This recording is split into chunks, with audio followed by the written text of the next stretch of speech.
प्रसंगी विरोधात बसू पण शिवसेनेत फूट पडू देणार नाही. ह्या पालकमंत्री प्रतापराव सरनाईक साहेबांच्या वक्तव्याचं आम्ही स्वागत करतो.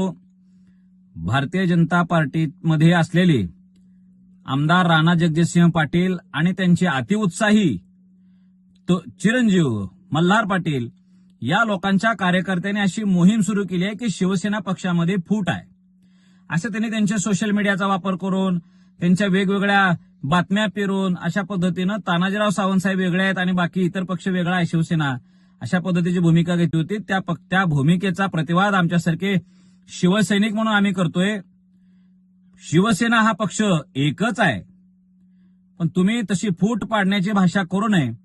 सत्ता महायुतीलाच मिळावी, महायुतीची सत्ता यावी या मताशी आम्ही सुद्धा सहमत आहे. पण शिवसेनेचाच जिल्हाध्यक्ष व्हावा, जिल्हा परिषदेचा अध्यक्ष व्हावा ही मागणी काय गैर आहे?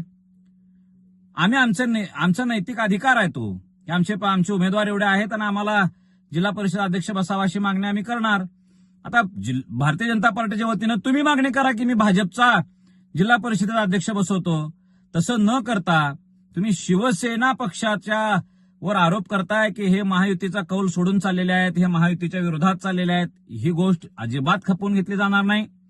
पालकमंत्री साहेबांनी, शिंदे साहेबांनी आणि देवेंद्र फडणवीस साहेबांनी जो काही निर्णय करतील, ते जे निर्णय सांगतील त्या निर्णयासोबत आम्ी बांधील असू. सत्ता महायुतीचीच यावी या भूमिकेत सर्व शिवसैनिक आहेत. पण त्या सत्तेमध्ये जात असताना सन्मान अत्यंत महत्वाचा आहे. बरोबरीनं वाटाघाटी झाल्या पाहिजे, सन्मानानं वाटाघाटी झाल्या पाहिजे. या भूमिकेशी आम्ही निवडणुकीच्या पूर्वीही सहमत, याच भूमिका आमच्या होत्या आणि आजही आमच्या सगळ्या शिवसैनिकांच्या त्या भूमिका आहेत. एवढंच आम्ही इथं सांगतो.